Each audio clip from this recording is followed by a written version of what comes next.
Hi everyone, and welcome to episode 077 of the WA Running Podcast as Chris and I record on Monday the 19th of May 2025. We're back with our weekly eps as we catch up a huge couple of weeks in the WA running calendar, which included yesterday's Joondalup Running Festival, the Freo Harbour Masters Classic from a couple of weeks back, the very popular and much anticipated Margaret River Ultra, as well as PTS Chitty Run. Last week, we had the opportunity to chat with local runner and friend of the show, Aaron Pyke, one of the nicest blokes you'll come across in the running community, with plenty of experience over the longer distances, as well as some big goals on the roads to come this year. Across my screen is not Simon Pham, who was due to pace at this week's Joondalup Running Festival, but was able to do the job for me yesterday. Chris, the Timu, Simon, sure. How are you, mate? I'm very good, thanks, mate. You're probably glad you didn't run the pace job yesterday, aren't you? I'm very glad. I appreciated you coming in last minute to do the job. It looked like you did the job perfectly with 20 seconds to spare. Yep. No, never in doubt, to be honest. But yeah, it was good to just watch the 412s after 412s after 412s kind of come together and having a chat to a few people on the bus. It was good doing that and feeling comfortable. I was saying to you maybe offline a couple of days ago that, it's 2 years since I was chasing that bus at Joondalup and now I'm the one driving it. So it's, it feels like a pretty good accomplishment. Yeah. How did it feel running 412s next to a guy that was running the same pace barefoot? Yeah. Well, I think he was running a little quicker because he came from out of nowhere and I wasn't sure if he popped out of the bushes or what he was doing, but I did hear these slap behind me and I wasn't sure, maybe he was wearing sandals, but then when I saw he was wearing no shoes, I was certainly surprised, and so were a lot of the runners around me. What a huge flex, not needing to wear the super shoes of today, just straight barefoot. No, kudos to that guy. How's your week been? So you had the pace job yesterday, and how has the build been to Gold Coast? It's been good. A few big weeks leading up recently. Ran 147 Ks last week, which is my biggest week ever. I was supposed to do a marathon pace session yesterday, but did this instead. So I guess in absence of that, I probably pushed a few more kilometres yesterday than I would otherwise have done. And yeah, I've just had a couple of good sessions this week. And I guess the probably it was last week really, but my favourite session over the last couple of weeks was my Swan River Loop that I did last Sunday or Saturday. I can't remember which day it was, but managed to. I've always wanted to circumvent the Swan River from Narrows to the Freo traffic bridges and managed to accomplish that last week with a 3-hour long run. How many Ks is that? The true River Loop, I think if you do it on a bike and you follow Jutland Parade and all the coastal sections, you sorry, I've just got a Pokemon card folder being taken off of me. So we're not the only podcast that references Pokemon this week. I had to listen to Easy Double Pod this afternoon, so seems like Pokemon's the flavour of the week this week. Yeah, it's on the brain, certainly in this household. But no, I think the true River Loop's about 45 Ks. Okay. But I think it would have been a little bit irresponsible of me to do 45 kilometres. You didn't feel like you were in an unhinged mood that morning? No, not quite that unhinged. I was happy to do the loop, and I carried a bottle of water with me, so I was, and I mean, being cool, it wasn't super hard to stay hydrated, but no, certainly has always scared me, not having drink fountains, or because I like to run through the suburbs and in the early hours of the morning. I started that run at 4:30, I think. So, so I was all done by 7:30.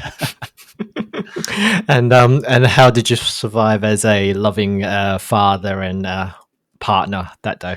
I had to go train the kids for soccer after that, and then did that for a couple of hours, and then tiled a bathroom. So I mean, it was just a non-stop adventure last weekend. Beautiful. So 147, biggest weekly mileage ever. Is it going to continue to climb, or are we thinking that this is the max and you're just going to hover around this sort of mark? Yeah, I don't think I could find the time to do too many more Ks, to be honest. Yeah. I think 147. Yeah, I did without. I think I only took Henry for maybe one run last week. So of those 147, 145 were really my own. So that's probably as much as I can squeeze out, I reckon. And I think pushing. I think I was saying to you today, like my body's feeling extremely fresh, unusually, which does worry me a little bit. um, but yeah, I think I think a few more weeks of that will probably the weight of that mileage will start to. I'll feel it and have a bit of a down week this week to maybe refresh and punch out the final 3 or 4 weeks and hope for the best. Yeah. So we've got 100. We've got 48 days to go. Sorry. So is the time goal still the same? Yeah, I mean, what have I said? Sub 250, 248 around there. I think that's what I'll aim.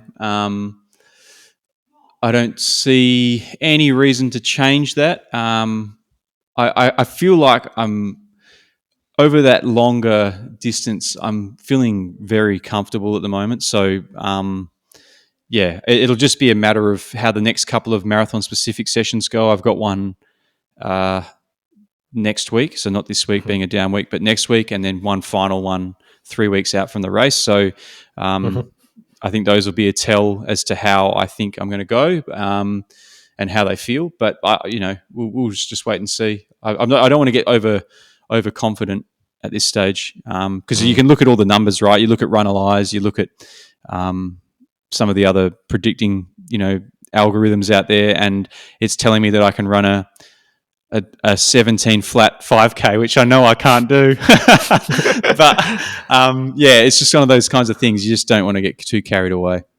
Yeah, no, sounds good. I mean, it's looking good, and then you're not, having any niggles or anything at this stage, so that's always a good sign.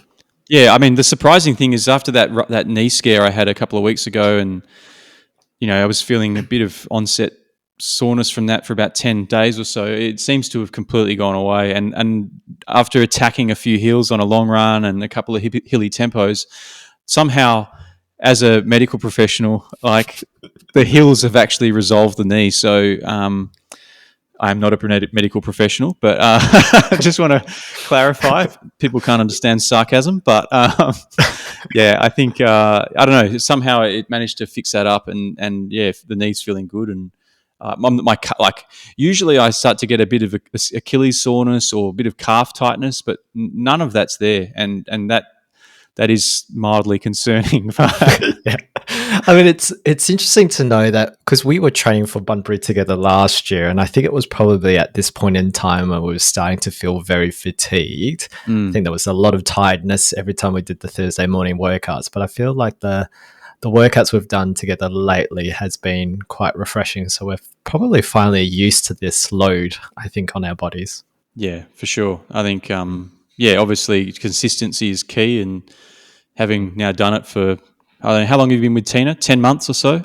Yeah, just under, yeah. Yeah. So, I mean, the consistency of that has obviously helped you and yeah, kind of just backing up, week after week. I was looking at we'll get onto your training week because we've been talking a long time about me, but we were talking about consistency of like our training for the past, I don't know, 3 months or so. I was looking at your Strava today, and you've had consistent 100K weeks for a solid 10, 12 weeks. Yeah, thereabouts. And, yeah. And obviously, the result of yesterday is the payoff from all of that consistent work. Yeah, I think for sure. I think I've had 100K weeks consistently since I think mid-Feb, somewhere around there. And I think that at that point in time, I was only doing 60 to 7K weeks in the new year. And I think that was just focusing on the 5K and returning from Japan at the time. And, not quite hitting sub 18 at the time. And I think there was a bit of doubt in me in terms of what my fitness levels were. But since then, building on the 100K weeks consistently, I think in a 4 to 5 week block, and then starting to ramp it up even more. I think the last 4 weeks prior to the last week, I've been hovering between 110 to 120 Ks, and feeling pretty good overall. Has meant that, and a lot of hills in between, has meant that I'm feeling really strong, and I'm not really in that marathon grind so much. I probably, upon reflection, I think this last week being a down week was probably good for me. So I did 82 Ks overall this week as part of the taper for Joondalup half. So in terms of the sessions this week, VO2 was 8 by 90 seconds. So that was at Hyde Park. Managed to rope David Perich along for that. So that was good. And then Thursday, before a race, is the classic 3x3 minute Tina tune-up session. Probably went out a bit hot for those reps, but thankfully that's only 12 minutes in total of work, so that's not too bad. And I guess that's with that philosophy of trying to keep a level of intensity, but ease up on the mileage leading into Joondalup. So Joondalup. We'll get into Joondalup later in the results, but absolutely ecstatic. Still riding a high this morning and this evening. And probably, I was heading into the race very nervous at how quick that pace could be over the course of a half marathon, but probably the easiest race I've ever done, which is crazy to think that I was hitting 350s. Yeah, no, perfect execution. We'll find out. Yeah. 82 Ks this week. I won't have a session tomorrow on Tuesday, but later this week, I think it's back to strength intervals on a Thursday, which I'm trying to remember. I think 6 by 1K this Thursday. And then on Saturday is the alternating K sesh, which is 12 Ks of work. So is that 12 by 12 at the higher level? Sorry, is it 12 and then 12, or is it 6 and 6? 6 and 6, sorry. Yeah, right. Yeah. So okay. 6 at 350s and then alternating with 6 at 410s. So sick. So it ramps up a bit. Yeah. What's the definition of strength intervals in Tina's cookbook? Good question. I'm trying to remember. I think we've always done it at 335s to 340s. I suppose it's a bit of do it as quickly as you can muster up with a 1 minute jog in between. Yep. She's never prescribed pace. I think very, very early on when I started with Tina, she said something along the lines of hopefully being able to do it at 330 pace, which I feel like we're starting to hit that comfortably or somewhat comfortably every time we've attempted it. So very much, trying to aim for anywhere between 330s to 335s or 340s, depending on how fatigued I'm feeling. So I guess VO2 is starting to get to the spicy sort of 320 pace or below, 330-ish on a Thursday, and then tempo running is sort of roughly 4 minutes. But at the moment, I'm able to run that at sub 4 minute pace at the moment. Yeah, cool. Yeah, so it's kind of the bridge between the tempo and the VO2, effectively. Yeah, basically. Yeah. So I'm going to try. I don't know if I'm ramping up to 130 this week, but we're going to try and aim for a 4-week block of 130K weeks before we start to taper down. So looking into my future, there's going to be a bunch of 3-hour runs or 3-hour 15 runs. So I'll do my best not to hit the marathon distance, unlike some other athletes of the Team Tina crew. Well, I mean, it's all about time on feet, right? And if you feel comfortable running, 4:45s for 3 hours and 15 minutes, and that works out to be 42 Ks, then, so be it. So be it. Yeah. So we'll see how we go. I think depending on how early the starts are, I think with the 3-hour 15 type runs, I do probably need to get that done early before the family wakes up, so it doesn't mess around with the weekend. Running at 4:20s the other day was a rough morning for the mindset. So, it seems like there's a bunch of those over the horizon. No hills, so I'm happy with that. But yeah, I think the hills over the last 4 weeks have made me very much stronger than I have been. Yeah, for sure. All adds up. All those different little ingredients, bake the cake, so to speak. Yeah, definitely. All right, let's get straight into results. So a bunch of results over the last couple of weeks. So we'll start with the Freo Harbour Masters Classic. So you were there a couple of weeks ago. So how was the morning? Yeah, it was a little bit windy, but otherwise a pretty beautiful morning. No rain. It was pretty cool. And I mean, the funny thing about that race is it does start quite late, which is unusual because it's not a very busy part of town. So I would have thought it would be easy to block off early, but nevertheless, I've obviously got to comply with all of the stuff going on at Freo Port, I'd imagine. So they have to work around that. But no, it was a great event. It's always a funny one with the GPS because you run through the marine sheds and you end up losing probably 50, 100 metres through the shed, unfortunately. Happened infamously to our mate Perich last year when he ran 4.96 kilometre PB there. So didn't quite crack the 5Ks and probably cost him a couple of seconds on the group chat leaderboard. So, yeah. No, it's a great event. I love it there. And yeah, we saw some pretty quick times in both the 5 and the 10. So I'll flick through the 5. We had the men's race won by Mark Midgley in 15:48, followed by Lachlan Whitnell in 16:10, and then Instagram sensation Jack Crago coming in third at 16:24. The women's race was won by Nicole Moylan in 1932, which is a name I haven't seen on the charts for a while, but it's good to see Nicole back running. I'm not sure if she took a break, but seemed like she was all over the results for a while there, maybe a year or two ago. But yeah, I think she's on the comeback trail there. So yeah, she came first at Joondalup in the 5K yesterday as well. Oh, wow. Cool. Well, yeah, coming in second behind Nicole at Freo was Rebecca de Cinque in 1945 and then Heidi Palmer in 2015. The men's 10K race was won by Liam Kamudu in 33:14. Let's effing cook, you've written here. We've got Nick John Arlen coming in second in 33:18, and that's Let's Cook twice. And then finally RJ Pollard in 33:29. So a good run for Liam there. He's had a bit of a juggle with injuries over the last few months, and it's good to see him finally put it all together. And unfortunately, Nick John, I think, flew off to Norway about 2 days after that race, so we won't see him until August or something like that. So good luck over in Norway, Nick. In the women's 10K, we had Lauren Ramsden winning in 37 minutes flat, followed by Anna Watts in 39:51 and Chloe Healy in 40:52.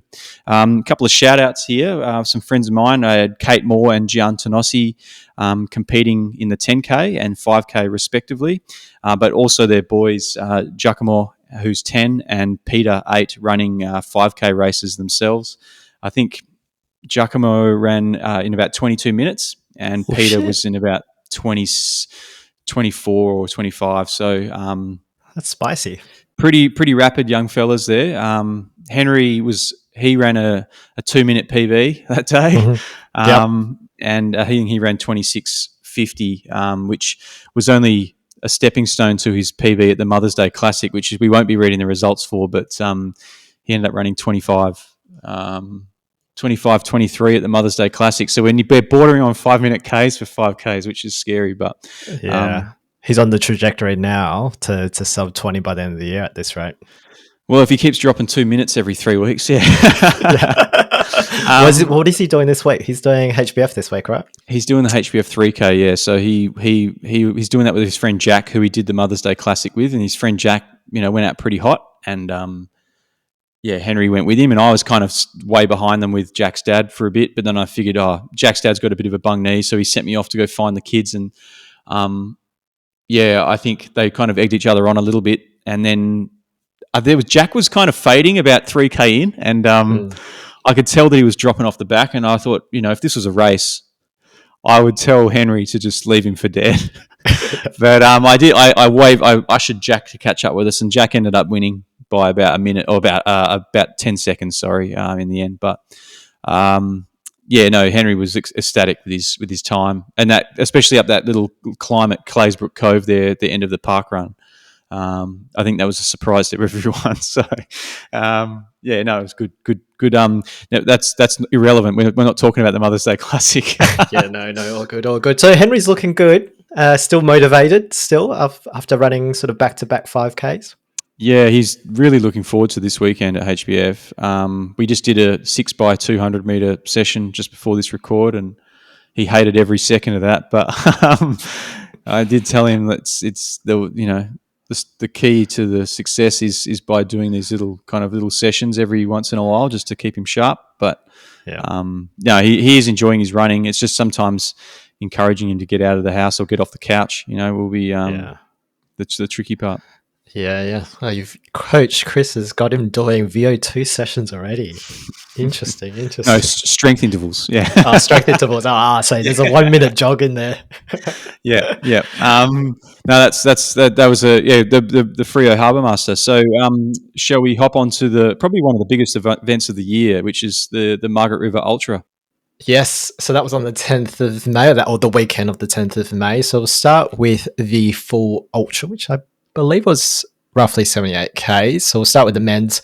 We had Cole Harrison taking out the win in 7 hours and 12 minutes and 28 seconds. Coming second is Jack Donovan, 8 minutes later, in 7 hours and 20 minutes. And we had another Jack Valentine, coming third in 7 hours and 27 minutes. In the women's, we had Holly Ranson taking out the win in 7 hours and 23 minutes. Now, Holly is not local to WA, but I think she's from Queensland, but she holds the Aussie record in the 100 mile, the 200K, the 12 hours and the 24 hours, most recently running a staggering 263.5 Ks in the 24-hour track race, setting the Aussie record and the third best female 24-hour performance in history, which is just absolute nuts. Unbelievable. So, I think she was second only to Phil, if I'm not mistaken, which is quite remarkable. Yeah, amazing there. And I think if we look at second place is our very own favourite Kate Baker in only 7 minutes later, in 7 hours and 30. So pretty impressive from Kate there. And I don't know if you remember this, Chris, but this is the week after Adelaide Marathon as well, where she took out the win in, I'm going to guess, 2 hours 40 something. So to back it up with a 78K the next weekend is pretty mammoth, and to only come 7 minutes behind Holly is remarkable there.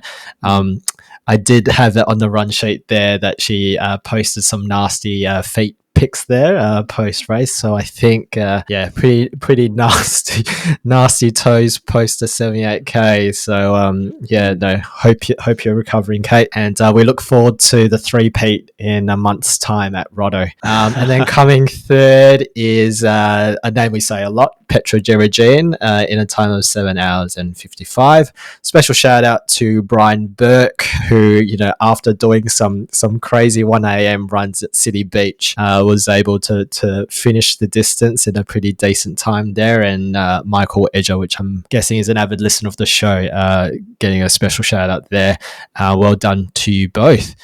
In the Ultra Teams race, in the men's, we had the Ogging squad setting another course record in back-to-back years, with a time of 5 hours and 21 minutes and 34 seconds. The team making up by Luke Burrows, Nick Thompson, Reese Harrison, Jack Crago. Jack Crago's inclusion in the team raised a couple of eyebrows in terms of whether or not he had defected from the double team to Ogging squad, but nonetheless, pretty fast fellas setting the course record there. So congrats to the Ogging squad. In the women's race, that was taken out by, I did not write the team name. I forget what they're called. We're just going to call them the Catwatt team. Yeah. We're calling them the Catwatt team. So this was the team that Catwatt ran in with last year. But the team's made up of Laura Rutherford, Loz French, which was the call in at the last minute to replace Catwatt, Julian Power, Sarah Paduano, and Warp's very own tub girl, Shelley Smith.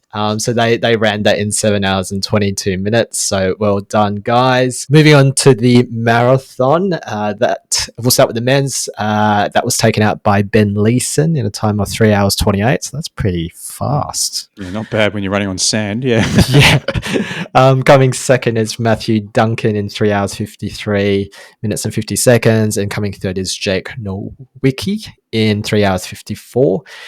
In the women's, that was taken out by Maluka Bancroft in 4 hours 10, Martha Meller in 4 hours 28, and Alessia Floyd rounding out the podium in 4 hours and 33.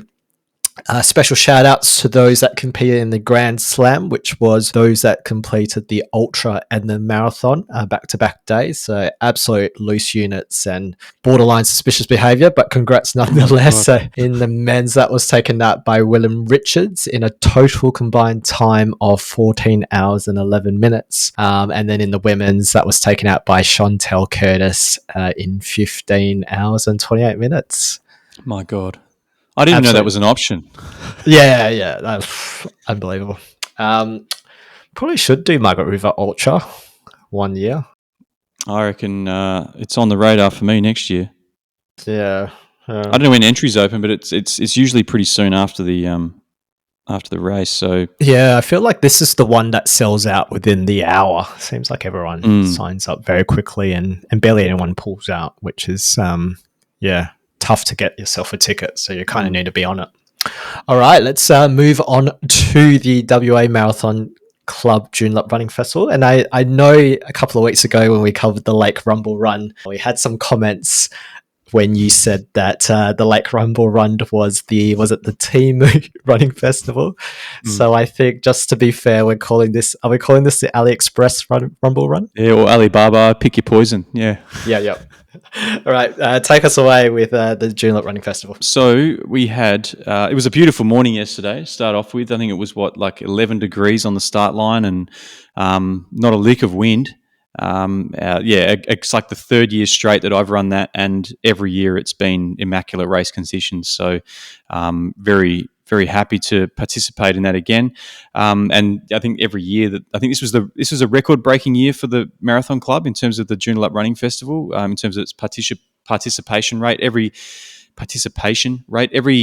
distance was sold out, and it seemed like, there was just really active crowd involvement. We had our very own Ashley Ritson kind of follow us around the lake somehow. I'm not sure what her mode of transportation was, but she was out there with her boy Otto and ringing the cowbell. So we were very happy and appreciative of her support, and the many others that were there on course as well. The men's 5K, that was won by Liam Dardengo in 16 minutes flat, followed by Ben O'Sullivan in 16:50, and then Sam O'Sullivan, I'm not sure on if that's a relation or not, in 16:52, but if they're brothers, well then Sam is buying the coffees. Again, as you said, Nicole Moylan running another 5K win here in 20:07. Emily Murray in 21:41, and then Kimberly Young coming third in, I just lost the time, in 22:06. Now, the 10K was a pretty stacked field in the men's, actually. Saw a pretty tight finish from those guys. We had Lloyd Allen taking the win in 32:29. Followed by Duku Jansuk in 32:32, followed by your mate Tom Tedge in 32:41.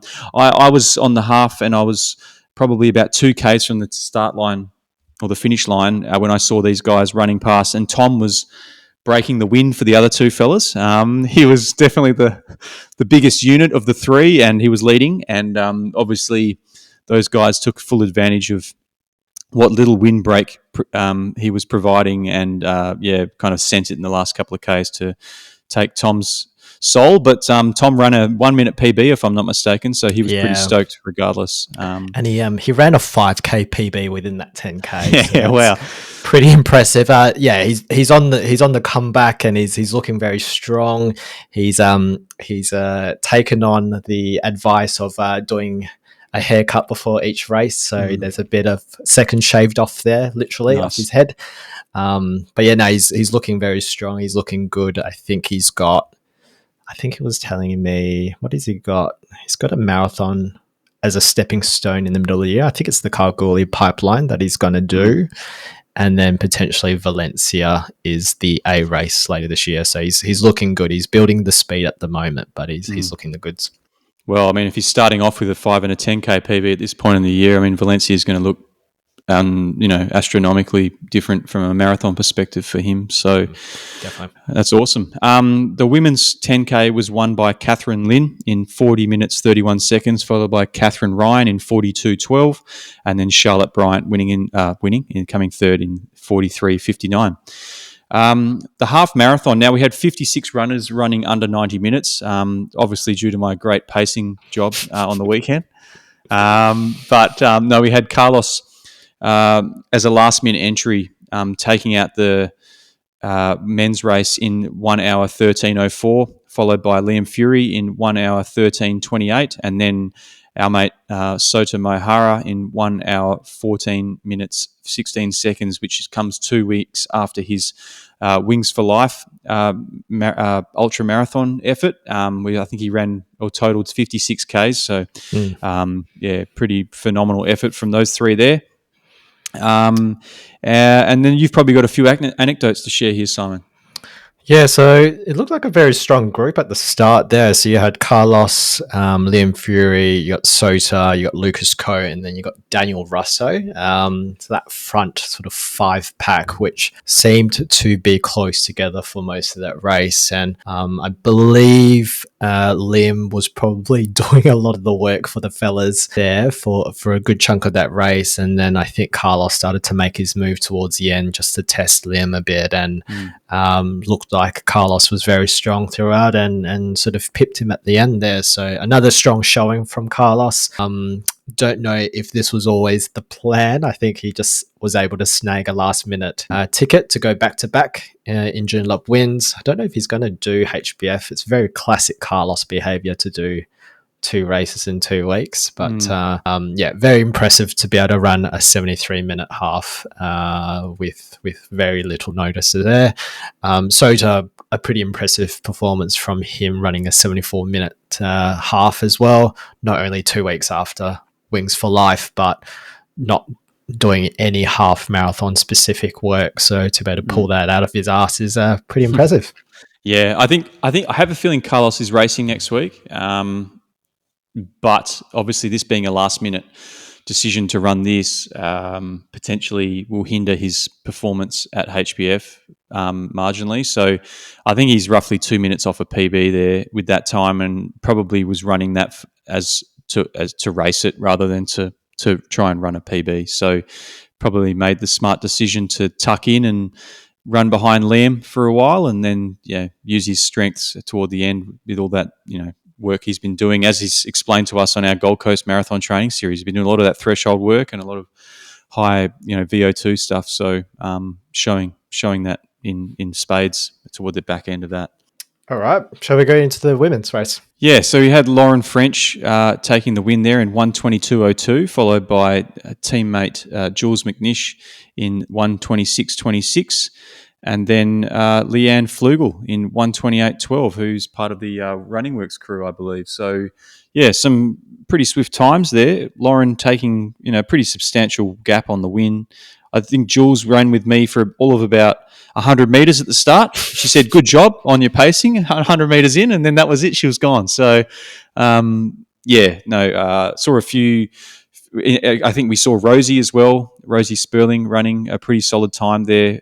Probably not far behind Leanne, actually. I think she ran 1:28 something. So,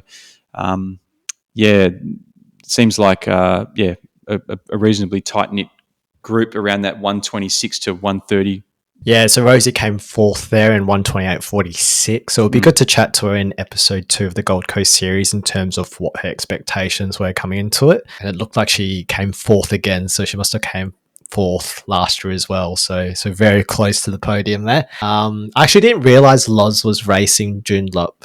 So I'm wondering whether or not that was also a last minute entry for her. And we were contemplating, I think, in the cool down whether or not she was doing the alternating K workout during the half or not. But I actually did think that she was racing based on the splits there, and perhaps just slowed down a little bit after the 12K mark. But looking at her week, she didn't taper for this event. So it still ended up being a 143K week for her. So so she's deep in the marathon block. And look, I think training overall, she's been looking very strong throughout. Yeah.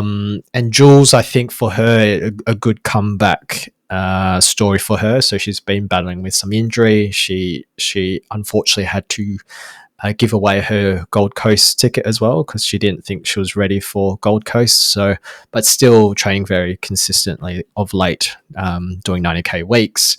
She's been doing the long runs during our Saturday sessions. So she's been looking the goods of late. So yeah, really impressive there. Yeah, right. She must have given her Gold Coast ticket to Dan Bowbridge because I've seen him running, marathon-specific workouts on Strava. So I'm not sure what all that's about. Interesting. I haven't seen Dan lately. Might see him on the start line. That's for sure. No, that's good. I mean, I really admire Lauren's training. In terms of being able to put together big weeks, but not only that she goes to these races and puts herself out there knowing that her legs are probably fucked, and does it anyway. And I love that. She's all or nothing kind of attitude. It's great. And I think that she's obviously got a lot of experience doing that. So no doubt she's going to be cooking something fierce for Gold Coast. Yeah, that's for sure. Yeah, and look, I think it was actually quite, it was perfect for me to have Loz within sight throughout the whole race as well.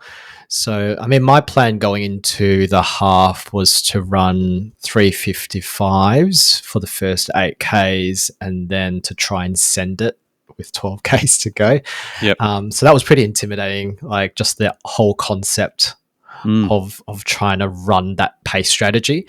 So then when we took off, so I was a bit conscious of that little climb that we did. And I was saying to you off air that last year, that hill, and it's not much of a hill, it's barely anything, but I think last year that cooked me instantly. And I feel like I was struggling for the rest of the race last year. But I felt strong throughout. I think I did that section sort of 350 average from the get-go, and I think the average of my first 8Ks was 352s. So in my mind I thought I had time banked for the second half, and just felt strong throughout. So I think the second half of my race I was doing 348 on average for the rest of it. So basically 10K, your PB 10K pace. Well, yeah. So my last 10Ks were done in 38 minutes, and my PB is 37:51. So to think that since October last year when I did John Gilmore, I can do roughly that pace for a half marathon is absolute nuts. So look, as much as I hate hills, I think the hills have been a game changer, but also ramping up the mileage and consistent mileage for the last 12 weeks, like he said, is making that difference. And the 3 sessions overall, so the training load has been quite high. So comparing sort of mileage same time last year, like comparing the blocks between Bunbury and Gold Coast, I'm doing, I think, 60 more Ks than I did same time last year, like during the block. And I think my cumulative training load is higher naturally with the 3 sessions a week. So touch wood, no niggles as of yet. Body's good. Mind's pretty good as well. And I'm a bit nervous about the 130K weeks coming up, but a lot of confidence after 81 minutes. Yeah, I mean, there's still a lot of adaptations to gain in the next 4 weeks, ahead of Gold Coast. So, if you can string them all together, I'd expect that you're surely not aiming for a sub 3 anymore. You're aiming for something a bit spicier than that. Yeah, I mean, for now, I'll still be a sandbagger and be happy with the 259. I think over the next couple of weeks, I definitely need to get the nutrition and fueling, I think, right.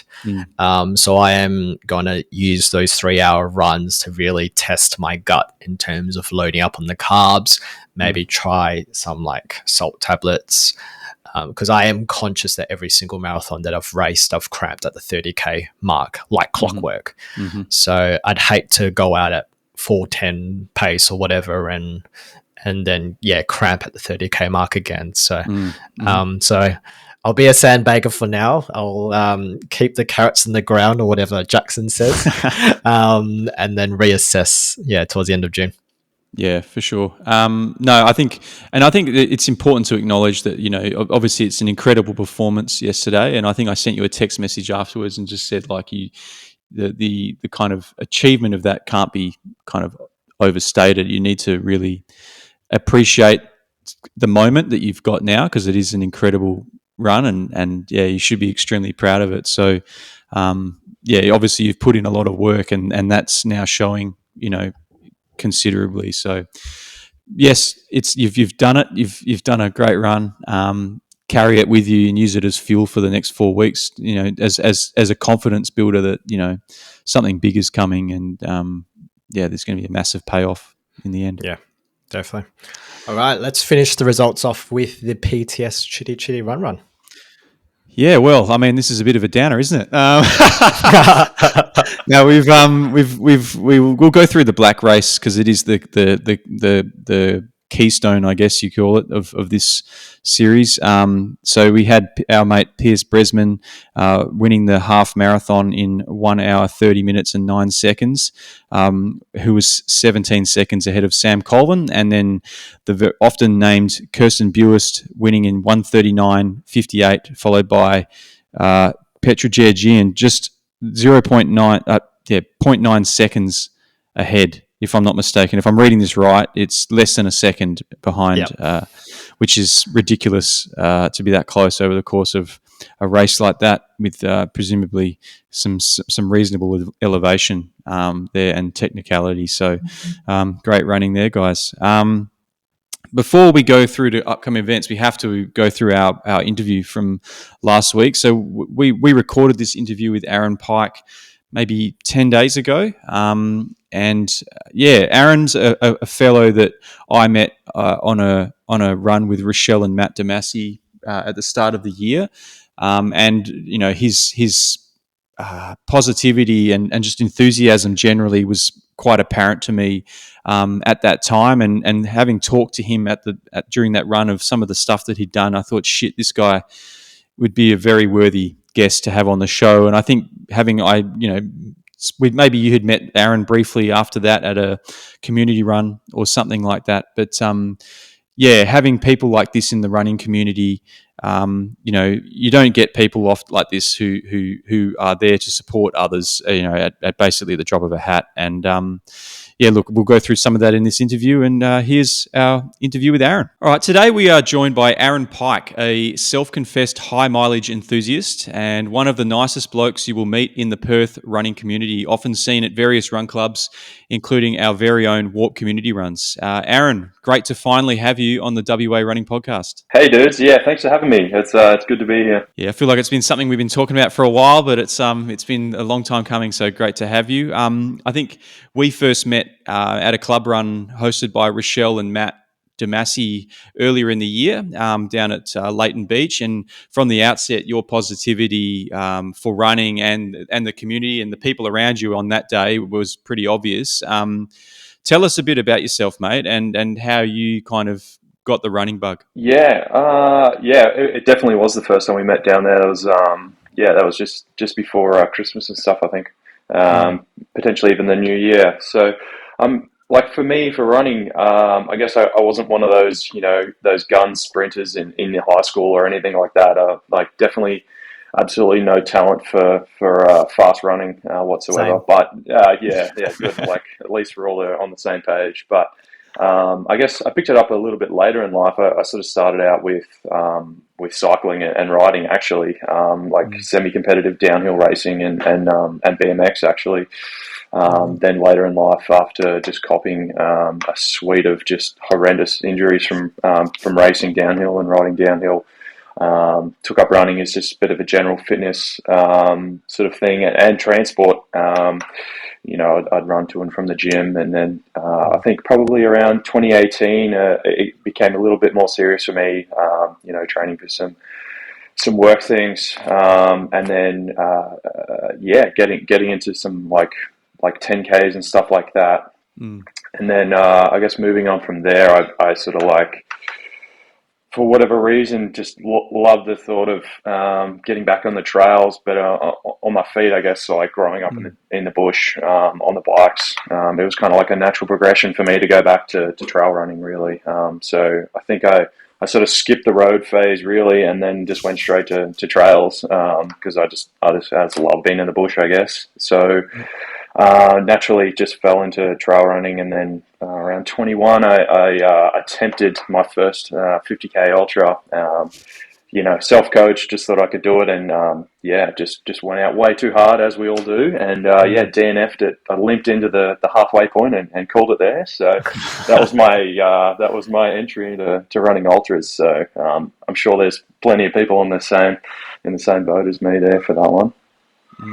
And then it just sort of snowballed from there, really. I then went on to getting coached by Josh Teague at Front Runner. So I've been around Front Runner for a while. I got coached by Josh for about 3 years.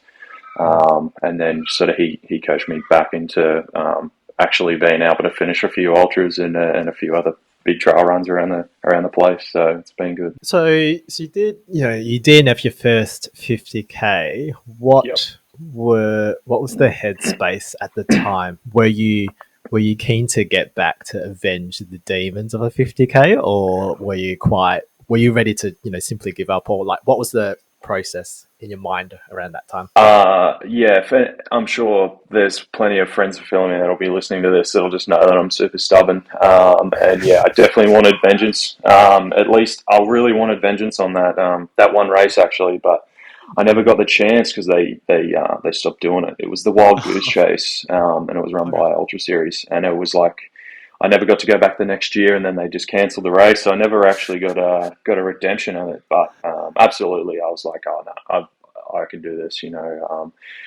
Sort of went back and just sort of saw where I went wrong, and there was a few like biomechanical issues that I still deal with to this day that really contributed. And then obviously just going out too hard, as if anyone that's ever done an ultra, it's a long event. So going out at 4:30s from the first couple of kilometers on a super hilly track's probably not the greatest decision, but you live and learn. So it was definitely more of a redemption than just cutting and running and then trying something else. So I think that's probably what led me to sort of really love ultras, because it's every day is a school day, and they all change depending on terrain and the day, and sometimes it's just not your day. So And is that what pulls you into trails, is the fact that it's so unpredictable? I think so, yeah. Like as running on the road, it's most of the time it's pretty flat, and it's either an out and back or maybe a loop. But just some of these trails where like you could go on a 50k trail run, and over the course of the run, you go through so much different terrain and like different scenery. I think that's what really does it for me. Just I love being in the outdoors, in the bush and stuff. Really draws me to it. I think that's what I really love doing, and I think that's why I really like doing ultras, because you in one adventure you could go through 3 different bits of scenery, 4 different bits of scenery. So I think that's what really draws me to it, for sure. Yeah, cool, for sure. And like, I mean, as someone who's relatively new to trail running, having doing some of my long runs out there, I often map things out on Garmin, and it tells me that it's roughly 500 meters of elevation. So I'm like, okay, I can probably deal with that. And then I get out there and I'm about 2/3 of the way in. I look at my watch and I've already done 600 meters, and I'm like, shit, what have I got left? Yeah, it's such an unknown, especially like planning that thing. So some of the Garmin apps and stuff don't really take into consideration all the elevation, like it might be off. So it's a bit of a wild card sometimes. Yeah, that's kind of the beauty of it, for sure. Yeah. I mentioned your kind of positive vibes earlier in the intro, and I guess as a testament to your character, you recently crewed for Sota Maehara on his recent PB attempt at the Wings for Life race. I guess, what motivates you to go out and help others with their race goals on top of your own training and racing? Yeah, I think for the most part, I think it's really just like, the joy you get out of helping people sort of, one, get into the sport, and two, like, succeed with some of their goals, like as you see in the running community now, like some people's goals are just like are crazy, and it's really cool. So, Soda's just moved over from Sydney as well. We met on that, the Warp TRC, the first one we did, and, we had a good chat, and he said he just moved over. He just started the Subi Run Club, and I'm from Subi, so we sort of just hit it off and had been chatting and stuff. And he put out that he needed a crew, and like I love crewing just as much as I love running. So I think it's especially for ultras, it's such a huge part of it, and I think it leads to so much of the success of the races as well. Having done big long ultras and stuff, like, half of the time you wouldn't be able to do it without a good crew. So I know how much like it means to have a good crew. So I think that's what really draws me to it as well. Like, it's not always about, you and your running journeys as well, like helping others, complete these crazy goals too. So I think that really draws me to it as well. And just love helping people out, I guess, and getting into the sport. It was a bit of a wild night. Obviously, as you know, I had a brief appearance at Freo the morning before. Had a bit of a DNF there. Just a spontaneous like quad spasm, and just my leg locked up. So decided to cut it. Obviously, I'm still coming back. So limped back to my wife and back to the car with my tail between my legs. But managed to loosen it up, and then run like 23 Ks with Sota that night. So it's just a testament to how the body can bounce back as well. So it was a good night of crewing. It was a tough one, like starting at 7 p.m. With the caution of rain too. So it was pretty grim in the darkness running around the 5K loop, but we managed to achieve like a really good result. Second in Australia and 30th in the world. And I think there's like 312,000 people. So, it was a big pool of people. Yeah, amazing result. I mean, how have you gone about, with your races in the past? Are there people that you call on to crew for you in your races? So my number one crew is actually my wife. Really, she absolutely hates running, but she's a great support, a great crew. Like, she's crewed me a lot of my races, and I guess having people that know you really well, like when you sort of come in and you're tired, and knowing that like you might not want something sweet, or you might want something savory, and it's sometimes it comes down to like just a bit more personal. So. Definitely my wife's number one. But I've got a couple of mates that that'll lean on for crewing. And then now, Sota said he'd repay me as well, so I'll rope him in for a big race probably. Yeah, cool. Simon, how do you feel about doing Hurdies next year? Is Linda going to jump on the bandwagon and crew for you? It's got to be a big ask to convince Linda to crew me for Hurdies, but I mean, there's plenty of time. But I just can't imagine her wanting to crew, so I'll broach the subject. I mean, when this episode gets released, and I think she's 3 episodes behind, so I'll broach the subject in a month's time, I think. Fantastic. That's so good. Aaron, last year you took part in the Cape Wrath Ultra over in the Scottish Highlands. Is that correct? And I think it's an 8-day staged race where it measures roughly 400 k's, and I think a kind of 13,000 meters of elevation, which is that's more elevation than I've done this year. It's ridiculous. more than I've done in my life. Yeah. I did. Yes, 8 days, 400 k's, and roughly 13,000 meters of climbing. So why? Our first question is why. Yeah. Great question.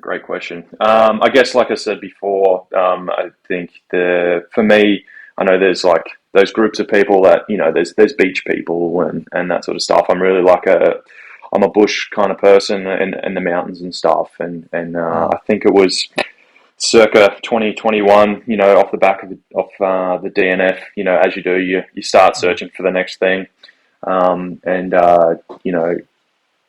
Fell into looking into even bigger stuff, and the 100-miler, 200-miler format sort of was pretty new around then, and saw these international races and just stumbled upon it really, and some of the UK scenery just drew me to it. I think there's nothing else like it, and then just stumbled across the race, and I think it was a good way of dipping my toes in like a really long format. Now doing it was like a stage race, so you get to the checkpoint each night, and your stuff's there already. Like the crew that run that event is phenomenal. They have this huge, 200-300 people crew that move the tents and the aid station, like the camp each night really, set up your tent and your overnight bag, which has all your nutrition, everything in it, and you've got your cut-off times and stuff that you got to sort of track on the map and navigate and stuff. And I think the holistic view of navigating by yourself over those long distances and stuff, like most of the time I was pretty well solo for it. Like there was pretty minimal people around. Like I think there was 157 people that started the full race, and then I think maybe a third of this finished. I think it was like just on 50 people finished the race, and most of the time we were pretty well solo. So half of the time there was no track. No trail to follow, just following my GPS and the map compass. So it was more of an adventure than a race as well. So it was phenomenal. The scenery is like second to none. I've never seen anything like it. It was just, no one was out there, and there probably will be no one out there ever, in their day-to-day life. So it was crazy to think you were just out there running, halfway across the country. It was great. If anyone is ever thinking of something like that, like absolutely do it. Like, see, prepare for it. But like it is absolutely an adventure to do. I'm actually going to go back, and they've got one in Wales. I'm going to do the one in Wales next year. It's like their sister race, and it goes through Wales. So awesome. The races they run are phenomenal. Yeah. So with those sort of races, we touched on why you are attracted to the longer distances compared to the shorter road races. I imagine it's not just training yourself physically for an event like that, but it's a bit of a mindset training to tackle those sort of long distances and those long churn type of events. What sort of training for the mind did you do, if any, or what were the things you were thinking of during that race to get you through to the next checkpoint and to the finish line? Yeah, so I mean, sort of, I guess, have a military background as well, so that's probably one of my strong points as well. Is that sort of the mental side of the house is obviously, like you said, it plays into it quite a lot, and just being able to endure. I think just looking at my notes, I think the longest day we had was like day 3. It was 68 k's. It was 2,500 meters of climbing, and I think I was out for like 13 and a half hours. It was a super long day, and I think one just knowing that you've trained for it and knowing that you can do it is a big one, and I try to frame it as as an adventure as opposed to just like, oh, I'm out here running. Like you take in all the scenery as well, so that kind of one distracts you from it. But there was a lot of mental prep that I did for it as well. Like I tried to think like it was quite hard to train for the terrain. Obviously, it's really technical. So I was doing a lot of hill training, and I tried to just build that in each week. I just be doing it in the dark, in the rain and cold, and I tried to do as much sort of cold training as I could, because see the climate over there is quite different. So I tried to think of as much things that I could train for as possible, to just like know in the back of my mind that I could, get to the finish line.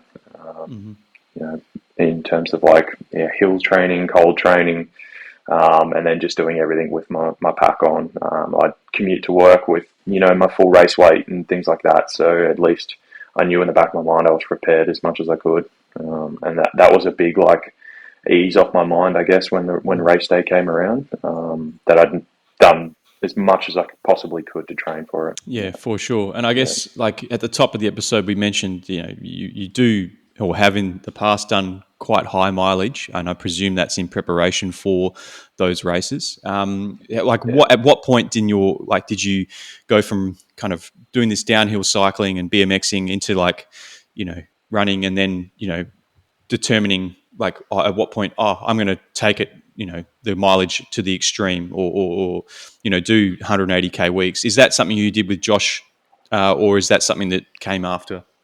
It definitely wasn't something I did with Josh. Josh was definitely a lot more controlled when it came towards volume of training, which is probably a good thing. He taught me a lot. In that 3-year period, he taught me a lot about like periodizing training and stuff like that. And then as I love the sport, and I do a lot of reading and research myself, and sort of going in towards these bigger races, just sort of reading in terms of, mileage and stuff like that. And I was just seeing a lot of success when I really increased my mileage, as well as my body responded to it a lot better than probably putting in more speed work and stuff. I think that's where the wheels fall off a little bit.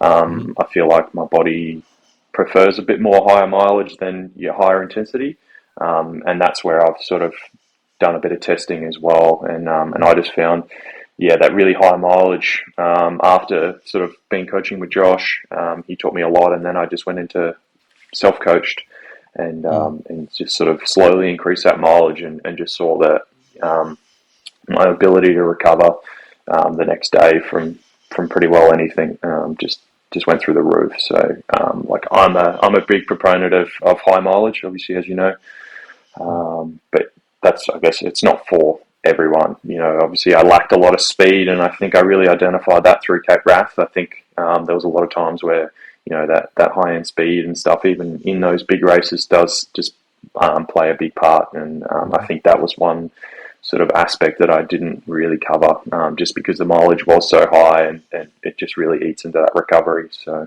you recently had some plans to do Delirious West as well. Obviously training quite high mileage leading into that, because it is a bloody long race. But you managed to pick up an injury in that process. I guess, could you share your thought process with us at that time? Like, it's obviously pretty rough to find out a couple of weeks before the race that, it's not going to happen. How did you cope with the mental challenge, as well as then trying to find a means of outlet in a physical way as well? Yeah, for sure. Like, I'm sure most runners know, picking up an injury, especially, right before a key race it hits pretty hard. But I think the best thing you can do is try and take the positives out of it, and just try and, learn from what you did. And especially when you're self-coached, I guess, like for me, just knowing sort of where I went wrong, and sort of, adjusting that training for next time, and then going forward with, like you sort of said, another avenue, like, whether that's, physically or mentally, to try and distract you from the that injury, and then obviously continue on, like, physically, to maintain as much as you can. And for me, like, I went back to cycling. I went back to road riding, and like you sort of mentioned, it was a really good outlet for me. Like, the big block of big high mileage was getting pretty taxing and getting pretty old. So I was, it was coming to the pointy end, and I guess that is where most injuries are probably going to happen. You really you're right at the end of a block and you've pushed pretty hard for that block, and you know, you're really on a knife edge as it is. So, you know, any sort of little thing could probably tip you over the edge, and I think that's, you know, listening to your body is a big one, and listening to those signs. And you know, I've definitely had some signs of my body saying, hey, you should probably, you know, maybe take a down week. But as you do, you know, just love doing what you do. So you just keep pushing, and, you know, sometimes you push a little bit too far. So I think that's a big one, like just knowing when it is a right time to have a bit of a down week, or, you know, a bit of a break, whether that's like having a secondary outlet. Like for me, I'll definitely incorporate cycling more in for like those down weeks, as a way of just like reducing the impact.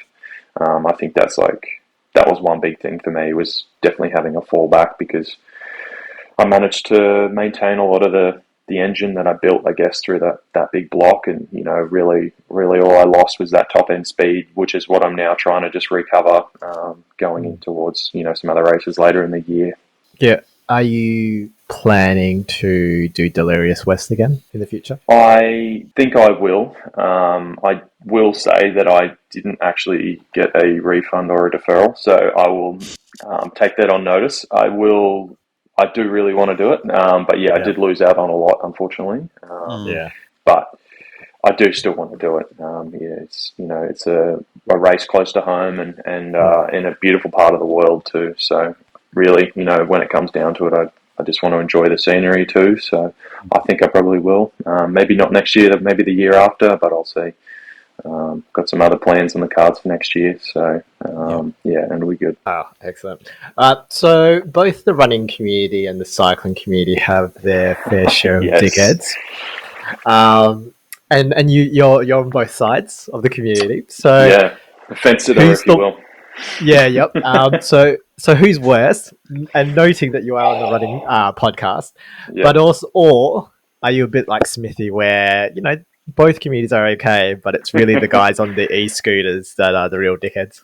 I will say I'm going to come out straight out and start swinging at the electric scooters. I think they're the common enemy. They are both sides. Yeah. Absolutely. I've had just as many run-ins as Smithy has, actually, to be honest.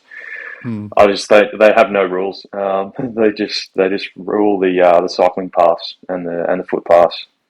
They're a detriment to both sides, I think. But yeah, as someone that's been on both sides, I've had to, you know, when you're on the bike, you have run-ins with runners, and when you're running, you have run-ins with cyclists. But I think, for the most part, I think cyclists are definitely worse, because they cause chaos in the roads as well. So not just a detriment to runners, but you know just general motorists as well.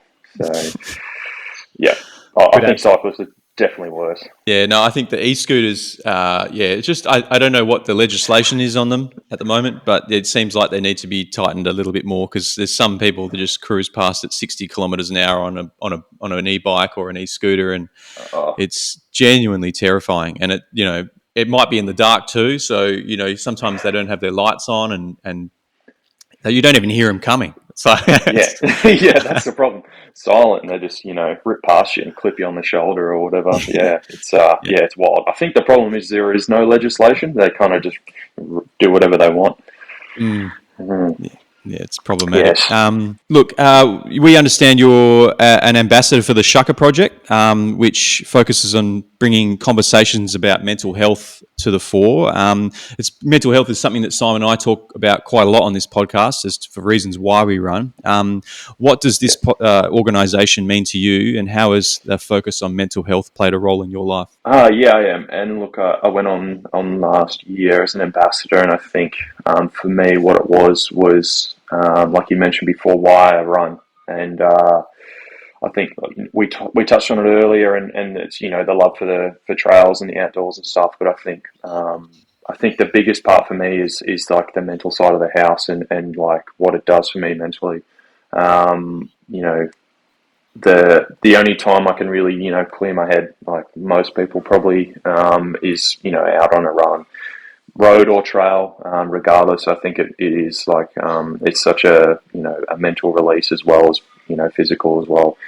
And that's where I sort of went onto the Shaka Project in the hopes that I could, you know, help that community there with their mental health, with through running, and help more people get into running for that that mental benefit. I think it's huge, and that's what really drew me to it.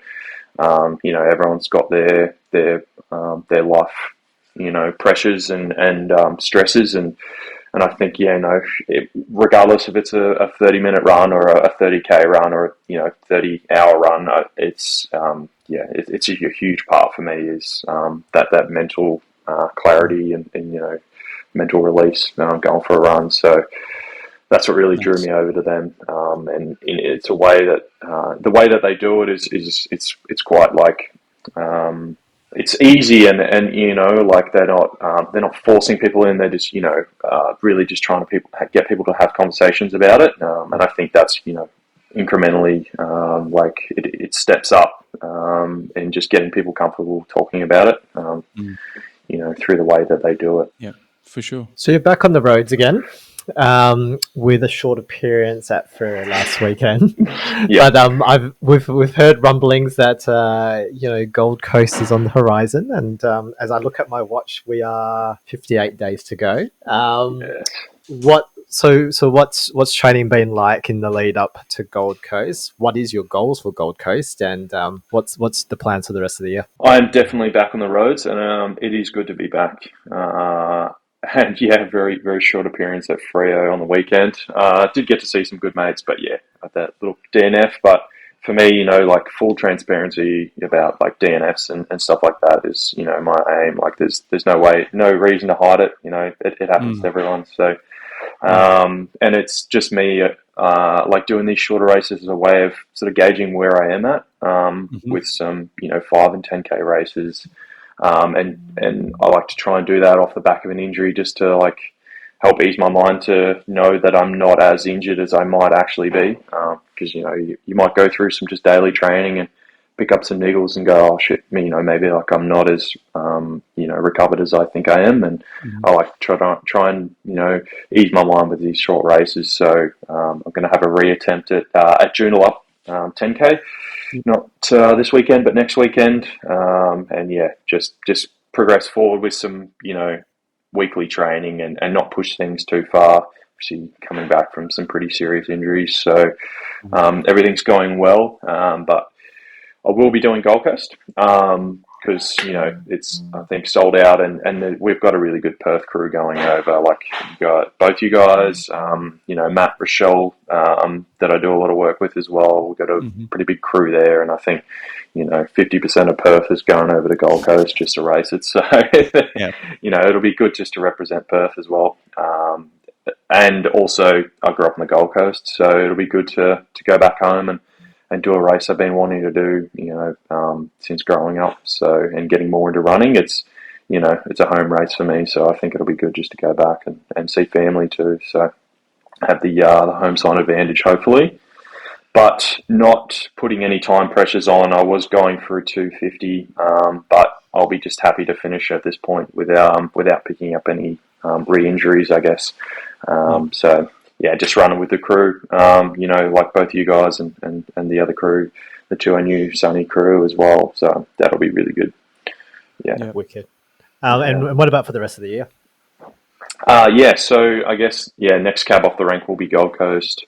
And then later in the year, I have a Great Southern Endurance Run, which is a 50-mile run in Bright, in the hills in Bright, Victoria. Which I had to defer from last year, so I'll be picking that up this year in November, and then maybe Light Horse 24-hour, which is in September as well. But that will be it. There was maybe talk of Ironman Bustleton, but don't know yet. That might be a little bit too much too soon. So that's a big thing I'm trying to teach myself off the back of this Delirious injury. I was training for Delirious and Gold Coast at the same time. So if there's anything to learn from it, is just one thing at a time. Probably not the best idea to train for a 200 miler and a 250 marathon. Probably not the best recipe, but we tried. Yeah, no, mate. Some good lessons learned, and I'm sure some that Simon and I will learn from, but hopefully the listeners too. Yeah, for sure. An absolute pleasure chatting to you today, mate. You're a ripper bloke, and your positivity is contagious. And yeah, looking forward to the finish line at Gold Coast. Hopefully, we'll get to have a frothy or something afterwards. And Absolutely. Absolutely. Yeah. All the best with the training, mate. And yeah, cheers for chatting with us today on the WA Running Podcast. Hey, thanks for having me, guys. I really appreciate it. Yeah, look, fantastic chat with Aaron. Simon, I think you probably had a good chat with him again on the weekend just gone. Had an opportunity to kind of catch up after your race and his race. And yeah, he's such a nice guy. And yeah, I think we'd flagged him a long time ago to be on the show, and it's just through chance that we haven't had the opportunity until now. So having obviously gone through a lot of difficulty, missing out on Delirious West, but still somehow turning all of that stuff into positive outcomes, now having run a pretty quick 10K just on the weekend. What a guy. Yeah, he looks fucking scary, right? Like, he looks very, like, you don't want to be getting into a fight with him, and knowing that he's got a military background as well, and he's a fierce looking character, but yeah, nicest bloke that I've ever met in the running community. So it's good to have someone like him there. Yeah, like you said, such positivity, strong mindset. Despite the setbacks, he's still sort of chipping away and on the comeback trail, and fingers crossed we'll see him in Gold Coast Marathon as well in a couple of months' time. And yeah, it looks like he's got some big plans. I do want to circle back to a question about crewing. And so I have had 2 weeks to reflect on the question of whether or not Linda would be a good crew member for Herdies next year. And I've got a feeling that should make the worst crew member, because knowing her, she'll probably tell me to give up just so that we'd go home early. So I might reconsider asking her to be a crew member. Maybe at 7 a.m. or 8 a.m. when the 15 yards is up, where I've done the 100 Ks. But yeah, I don't know if it'd be a good idea to have her, at the 2 a.m. shift where she'll just ask me to stop. Oh, well, you can tell Linda that I'll take her spot next year. I'll rub your feet for you and feed you whatever it is that you're craving at any given moment. So you're going to be my Gemma Gore. Yeah, I think so. Have you? I don't know if you've seen these videos on Instagram recently, but there's this guy going around that I don't know where this comes from, but he does these massages to men's chests. Have you seen that? No. Oh, we have to share this on the gram, because he gets like honey and he drizzles it all over these guys' chests, and these are really masculine men, and he just vigorously massaging these guys' chests. What sort of things are popping up in the algorithm? But that's what you've got to look forward to next March or whenever Herdies is. Good to know. Hopefully that's just coming up on your own personal Instagram and not the WA Running Podcast. Maybe Dan Bobridge is still logging in and using it. I'm not sure, but okay. All right. Well, let's segue into upcoming events. So this Sunday is the HBF run for a reason. And I think everything's sold out from the looks of things. So it's going to be a cracker weekend. I think the forecast is not looking that great from the looks of things. Yeah, in terms of, Dean Menzies would be able to give us a very more specific rundown, but I think it's going to be like 9 degrees on the start line, and it's going to be no wind, not a lick of wind, and there might be some light drizzle. So, yes, it might be a little bit wet, but beside that, if anyone racing, it's got absolutely no excuse. Okay. All right. Sounds good. No excuses there. And then on the weekend of Friday, the 31st of May, Sunday, the 2nd of June, is the Lenora Golden Gift, which is just north of Kalgoorlie there. So I think that's considered Australia's richest outback mile race there. So we'll probably see some very quick track stars making the trek over in the hopes of winning some prize money there. So a big event in the WA running calendar.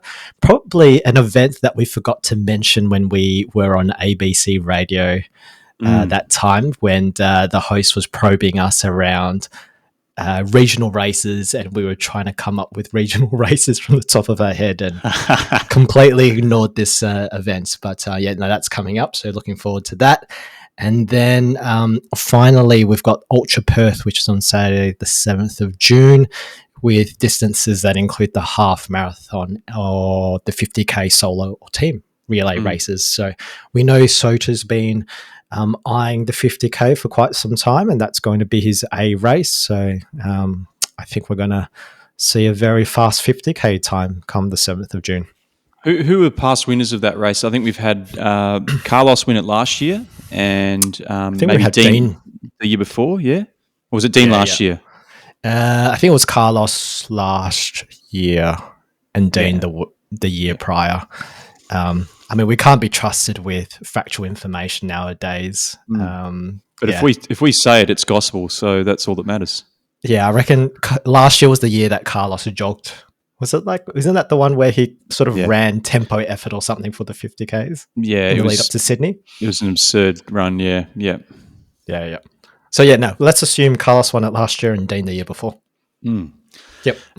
All right, let's move on to Warp admin with Simon Says. So we had our Gold Coast Road to Paradise series start. I think we dropped the episode last week, episode 001. So it was good to meet the guys there in terms of Carlos, Loz, Rosie, and myself in terms of our running stories and our expectations and what brings us to the marathon. So a good group of people, and I think looking forward to how it all unfolds over the next couple of months, really. So we've got three training groups. So it'll be interesting to see the different styles of marathon block prep in the lead up to that.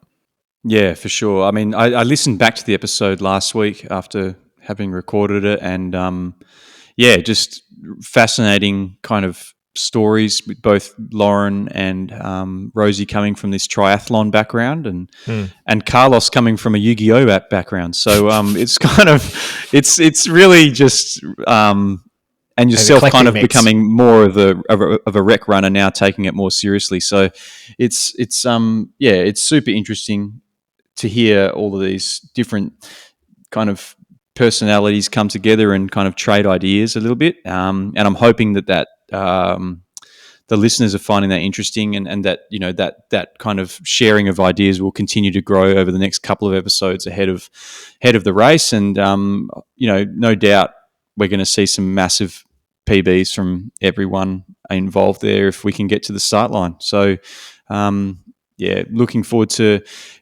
kind of bringing that to the listeners. I think we'll probably talk through some of the stuff that we associated with that in the next episode, but I guess we have to thank the guys obviously at Bix and Reach and the Running Centre for supporting everyone, including yourself in that training series. You were all out at the Running Centre last week, or it's not everyone's gone yet, but you and Rosie were out there last week getting your shoes tried on fit, and using the BioFit process with Sam there.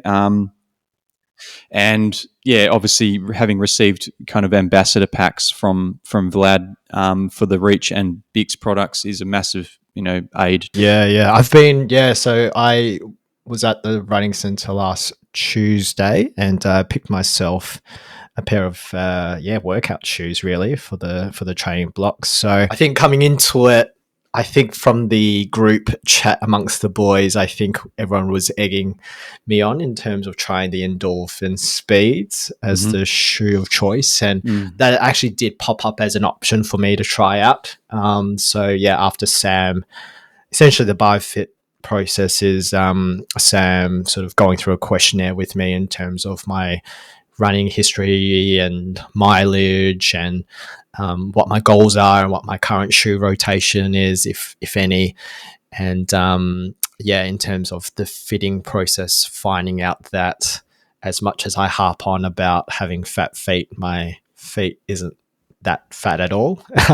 So sort of a 2E size in the 10.5. Once I size up to an 11, I'm probably on the verge of a D width.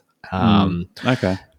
Which was interesting. And then I kind of already knew that my left foot was slightly smaller than my right foot. But so it just was an interesting experience just to get your feet measured up, running on a treadmill, just to sort of see, how I pronate and that sort of thing. And I have complained about the magic speeds that I've been wearing for a lot of my workout sessions, and it's probably towards the end of its use by life. And I think it is a possibility that due to the magic speeds being quite squishy and responsive, that it might aggressively pronate my running even more, which is probably why, as I'm sort of hitting the fastest speeds, and I'm just landing a bit funny.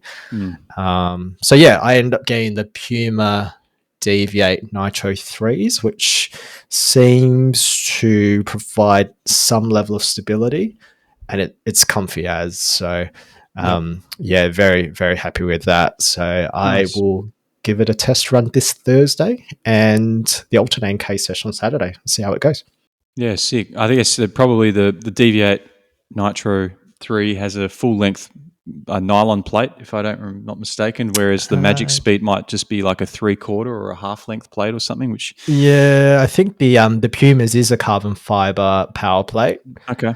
Yeah. But yeah, comfy as. Felt really good, and the upper is really comfortable. So I think the endorphin speeds were a bit narrow for me still. So I am still committed to saying that I have fat feet. Maybe you just got big ankles. No, I've got small ankles. Oh, right. Yeah. No, I've got fucked up duck feet, I reckon. So, it was a good experience. And I think we've got Loz coming in tomorrow. So, it should be good. Yep. So we've got some community runs coming up this week. So by the time this episode comes out, we'll have a run tomorrow on Wednesday. It will be yourself heading down to Double Run Club with those guys at 6 a.m. Where are we meeting for that? So that's at Mount Henry Bridge in Mount Pleasant. So there's a little cafe there, little roadside cafe called Curbside. There's plenty of parking along the stretch there. It's a pretty straightforward spot to find because there's no parking on the other side of Mount Henry Bridge. So you kind of head down the bottom of take a turn off of Canning Bridge and take a left on I'm not going to remember a road that you don't know. Yeah, but I'm very familiar with because it's right around the corner from my house. But no, Smithy and we have been talking with Smithy about this run for a while now, and it's good to finally put together. You can hopefully see a few people down there who aren't part of the double crew, as well as a bunch of the double crew as well. So no doubt there'll be a couple of podcast celebrities about, hopefully a nice little coffee after. Yep, sounds good. And then on Saturday, we've got the HBF Shakeout Run with the amazing guys from the running centre, and then we've got Brooks coming down. So that Brooks is the main sponsor of HBF Run for a reason. So if everyone's looking to pick up their bibs on the Saturday, please come down to the running centre. I think we're meeting up at 7:45. Brooks will be there with aware tests, a couple of giveaways. I think I heard that Brooks is willing to shout everyone coffees as well. So that's a bonus there.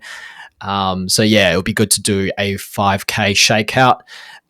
We'll make sure that the 5K is at a very cruisy pace and not the 4:30s. Some of the front runner guys tend to run the Wednesday runs at. That'll be amazing for those, perhaps not free to come on Wednesday, to head down on the Saturday before their bib pickup for HBF. And then we had the Wolves run yesterday. That was the first of the 3 long runs they've got scheduled as part of their partnership. 4 long runs as part of their partnership with the Sydney Marathon. So that looked like a good showing there by those that weren't signed up for Joondalup and is starting their block for Sydney. So I think we've got the next long run scheduled for June 8th, and you and I will be there for that as well. So I think there'll be a post coming up in the next week to sign up for that. So looking forward to it. Yeah, I think it's important to register for those so they can cater for numbers and paces and things like that. But it looks like they're trying to incorporate some marathon pace segments into those runs, which will be obviously personal to each individual. So no doubt they'll be kind of trying to cater for that as much as they can. And there's two other runs, as you mentioned, one coming up on the 20th of July. And then I think the 17th of August is the final one ahead of the race, which is maybe 2 weeks after that. So, good stuff to actually be partnered with Sydney Marathon. It's a big achievement for the guys at Wolves to put that together, and we're just happy to be along for the ride, really. Yeah, excellent. All right, let's move on to our weapons of war. We've had 2 weeks worth of weapons worth mentioning. Yeah, it's. When you leave it for a couple of weeks, you realise how many weapons there are, and there's been a couple that have really set the world on fire this last couple of weeks. But we'll start with Sota and his Wings for Life run that we mentioned earlier. I think he was second Australian with 56 kilometres. I can't remember what he was worldwide. I'm sure it was like top 30 or something, if I'm not mistaken. Yeah, I think 30 or 32nd, somewhere on there. Yeah, so, pretty phenomenal. I don't think it was quite what he was hoping for. I think he was hoping for 60 plus, but nevertheless, a pretty crazy concept of a run, to be honest. And watching, I think it was Joe Fukuda take out the win in maybe 67 kilometres or something stupid. Running fucking God knows what per kilometre. Is really, really awesome. And I think our mate Aaron Pyke was down there kind of crewing Sota, as were a couple of other people. I think Max Mahon and maybe a few others were down there. So obviously Sota getting a benefit of a few helpful hands on that evening. We had Bryan Lip with what can only be described as the trip of a lifetime. Going to Europe maybe a month or so ago and running London in a 3:26, followed by Prague in a 3:13, and then capping it off with Copenhagen in a 3:09, which was a PB for Bryan. And look, it's just Bryan's world, isn't it? And we're just living in it. So we did see Bryan. I think you had the opportunity to talk to him yesterday. I don't know what he ran in the half marathon yesterday, but I think he ran 1 hour 32 from memory. So right. Just a casual jog for him yesterday. Yeah, so whatever Bryan's doing, he's doing it right. Yeah, definitely. And I think he was trying out the Pro Evos yesterday, and not a fan of it. So interesting. So. Look, he's looking to do, I think, 25 marathons in 2025, and I think he's done 15. So he's got 10 more to go before he appears on the WA Running Podcast, I think. Yeah, sure. I think, 25 in 1 year. That's John's got his work cut out for him, doesn't he? Definitely. I don't think there's more than 25 marathons in Australia, so it'd be hard pressed to find 25 if you're not going overseas. Anyway, look, we also had Matt Neves run his first 100-miler completely solo. Not even, it wasn't like he was doing Delirious West or anything. This is just him running around Perth from Ellenbrook. So, absolutely bonkers stuff. Something I think he'd been putting together for a while. And had been doing some insane mileage in the lead up to this. To do it around Perth completely on your own without any support from what I gathered. It's mindset training there. I think he's doing a UTA event next year. Oh, right. Okay. Well, no doubt he's going to be cut out for that kind of stuff. He's constantly out there. I mean, I love his captions on Strava. It's always like, where would you rather be or whatever. I mean, he's just run a 56 kilometre run. It's and that's probably his second run for the day. Easy double. Yeah, yeah, exactly. We also had Ryan Shand. Look, he he spent his Sunday last week, or the week before last week now, running around a whole country. For clarity, that whole country was a sovereign city-state, which was the Vatican City. So, 41 minutes around the Vatican. I'm not even sure if that's allowed, but maybe. Yeah. Are we going to leave that in the episode, or we're going to? And of course, we had Phil Gore's tempo session on the weekend with a 18:17 park run, 35 k's into a 100k run around Perth, with a casual 60k cool down. So, look, there's a reel of this on Instagram on Saturday afternoon, I think, and for anyone who hasn't seen it, just go and watch it. It's ridiculous. Looks like he smashed a pie at Pinjarra Bakery. You've asked me a question here. At what point do you think Maddie would contemplate divorce? Well, I think if I raised the idea at all, I think she'd probably send me a letter. So, well done, Phil. I wonder what Phil's training for, or whether or not it's just this massive flex. I think we've got to have Phil back on the WA Running Pod just to see what his next event is and what he's training for. But again, Phil, we see you. Yeah, I don't know if I'll ever do a 100k run anytime soon, other than Hurdies. Yeah, we'll see if you get there. All right, that is it for us for episode 077. I think this is probably going to be our longest episode yet, looking at the record time. Thank you for joining us this week. You can reach us on Instagram at WA Running Pod. Our email address is warunningpodcast@gmail.com, and our Strava group is Warp. Thanks for joining us, and we'll see you next time on the WA Running Podcast. See you guys. Sorry, Ryan.